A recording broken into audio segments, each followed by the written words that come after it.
Assalamu alaikum. Hello everyone. Peace be on you all. I pray that you're all blessed with good health and happiness. Ameen. Welcome back to Naila'z journey. Today I'm going to be just updating you on my appointments from the hospital I had yesterday, 7th of October 2019. It was a very long day for me. I had to have 3 appointments. First, I had to go for a blood test in readiness for the chemotherapy cycle. And then I had the appointment with the oncologist to get my results for the MRI that took place on 19th of September. The scan was to show the extent of the cancer and discuss any issues that I've had from the chemotherapy cycle as well on the 19th of September. And the third appointment was for the portacath that's going to be inserted into my chest. There was a blood test for that again, the second blood test, and had to go through consent form and just to better understand the procedure that I'm going to be having for the portacath to be surgically inserted. So after the blood test, I had the oncologist appointment, and in that appointment, my oncologist, Dr. Miles, a lovely man, very knowledgeable, and it just makes me feel very comfortable. And when I'm with him discussing my issues, he first went through what happened and why it happened, why I had a reaction from the last chemotherapy, the first cycle, and no one actually knows why I had a reaction. I tried to explain, and my husband as well, that there must be so many other factors and not the chemotherapy that could have caused that. The factors were such as that on that same day in the morning, I had an MRI scan which was 1 hour long. The room that I was, it was hot and cold, and also I was already anxious that day because I'm actually scared of closed spaces, and the MRI machine is, if you've seen the machine, it's very small, compact, and I used to be okay before with MRIs when I had my first cancer. I had so many MRI scans, but as time went on, I got a phobia of tight spaces, and that made me anxious and have a panic attack. So that day I had a scan, so I had to take sedatives to keep me calm. So it was a long 1 hour scan, and I was very tired. And then I went to the chemo suite to have the chemotherapy. Again, the room temperature was hot, and suddenly the air condition came on, so it was hot and cold, and I was right underneath the air condition, so the temperature didn't help. So, thirdly, I had fluid in my lungs, the right lung especially, so that played a key part as well in the reaction that I had from the chemotherapy, because if it was the chemotherapy that really started the reaction, as soon as the chemo started to be administered, the reaction would have showed up. But the chemotherapy was being given to me over 1 hour and 30 minutes, and there was only about 10 minutes left of the treatment, and I got unwell. My temperature first dropped to 35, and then started shivering, pain in the neck, sweating, trembling, and then the temperature went up to 38. So I think many factors played a part in the chemotherapy reaction that I had, which I had to stay, because of that I had to stay in the hospital for about 3 days. And later I found out that I had 2 liters of fluid in the right lung. So no surprise there that I was very unwell. So the oncologist, he first said that he was a bit hesitant whether I should give it another go. But obviously my husband requested to please, maybe it was not the chemotherapy that gave me the problem. And he also thought, he's also unsure, and he also said that maybe the cannula that was used to administer the drug maybe also played a factor in the reaction, because it would have been better if it was given through the portacath, but obviously that did not happen. So after the request we made for him to let me have another try, he agreed and authorized the chemotherapy drug to be made for me. We asked him a lot of questions. We had made a list of points and the side effects that I had been having, the problems I'd been having since the chemotherapy had started, such as I'm constantly losing weight, especially from the legs. They're getting skinny, and I'm losing I've lost about I weighed about 86 kilos around 6 weeks ago, and now I weigh 73 kg. So I've lost a lot of weight, and my legs are feeling more and more weak, so I can't stand and balance myself anymore. There's just a lot of bone pain, there's liver pain, my belly's just swollen because of the liver, and I'm having bladder issues that I've gone to the toilet once, and once I'm back I feel like my bladder is still full and I have to go back again, and it's the worst at night time, that it takes I have to go around 7 to 8 times during the night, and then I have a very disturbed sleep. I wake up with a very swollen face, which then slowly starts to settle down during the day. When I'm vomiting, I'm also having nosebleeds.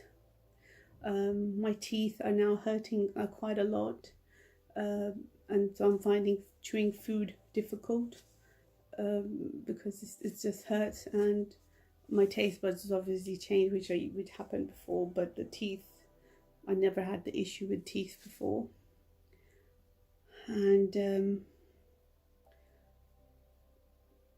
generally just told him about my blurred vision. I was getting on and off blurred vision, especially in the left eye. It was not constant, but it will just be a few seconds and then go away, and getting headache around this area as well. But for past week now, the blurriness has increased, so I get a lot of blurred vision. It's like I've got cobwebs in my eye. It's mainly the left eye, and the headaches are constantly sharp, stingy pain. So I told him all that, and I then said, what did the MRI results say? And he knows everything. But he didn't want to provide so much information and just make me sad again. So he provided as much but as little as possible, just to give me an overview and not to upset me again. He said obviously the cancer is widespread. It's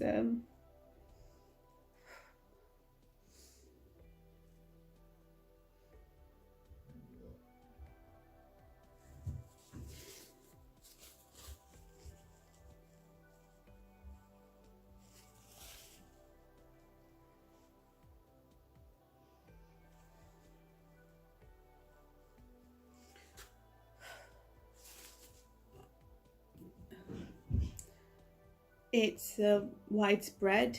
It's obviously in my lungs, my liver, my bones. It's in my skull, which is why I have the blurred vision.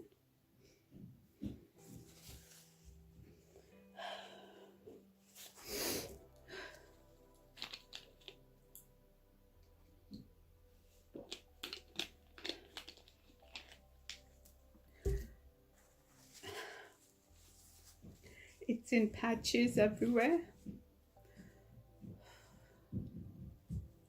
It's in my glands. It's on my lymph nodes.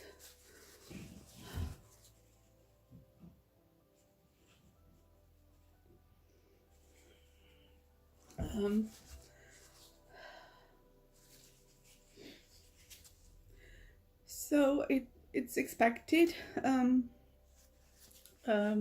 The only great thing was, because I had been worried because of the blurred vision and the headaches, I was worried, is it in my brain as well?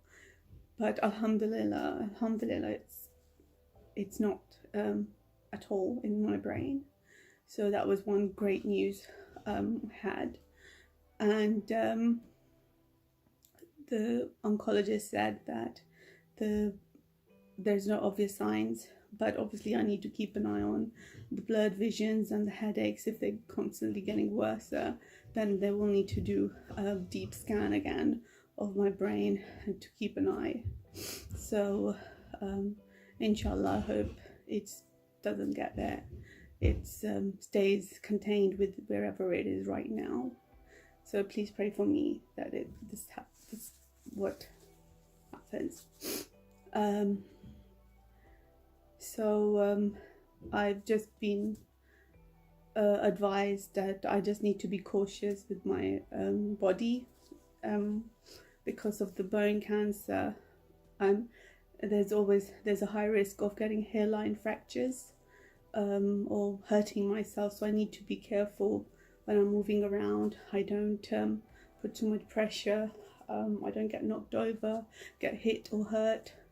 So that's all I need to do, basically take care of my body. So and they will be giving me medication to help me with the bones, to help maintain them.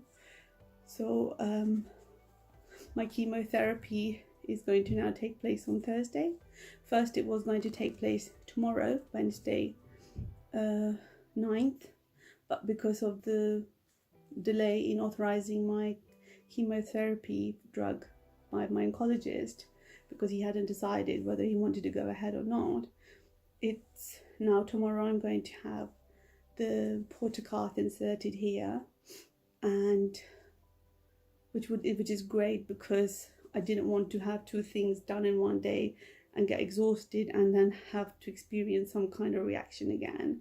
So alhamdulillah, it's worked out very well that that it got delayed by a day. So now I can have just chemotherapy appointment on that day and be relaxed about it. My mind will be relaxed, and I pray inshallah that I don't get any negative reaction at all. So I would like to request every one of you to just please pray for me that the chemotherapy that I'm going to have second and all of the future ones, I don't have any problem, because if I get another problem, they will stop the chemotherapy.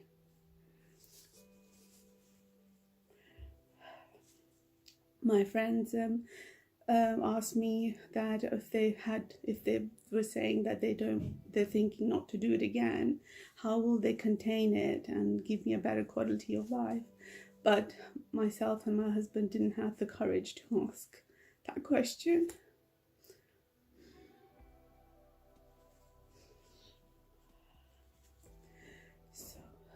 So we just so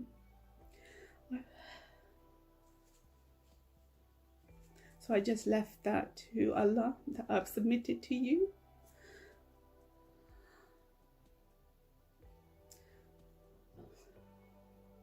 And I believe that Allah is the only one who can give life and take life. So I've submitted to him, and I trust whatever he's planned for me is great.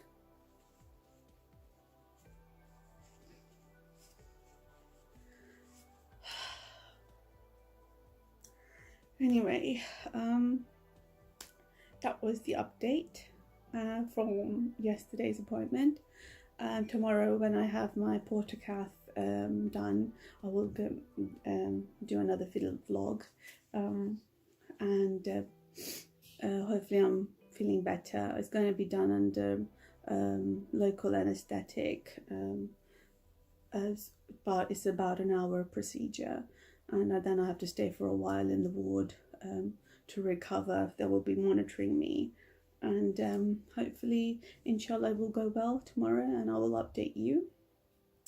So I also wanted to just say to everyone out there who's watching me that if you would like me to make any special prayers by naming you when I'm communicating with my Creator, when I'm talking to my Allah Almighty, if you want me to make some special du'as, prayers for you, your family, or anyone, please don't hesitate. Just send me a private message on Instagram. I'll put my Instagram name in the video, and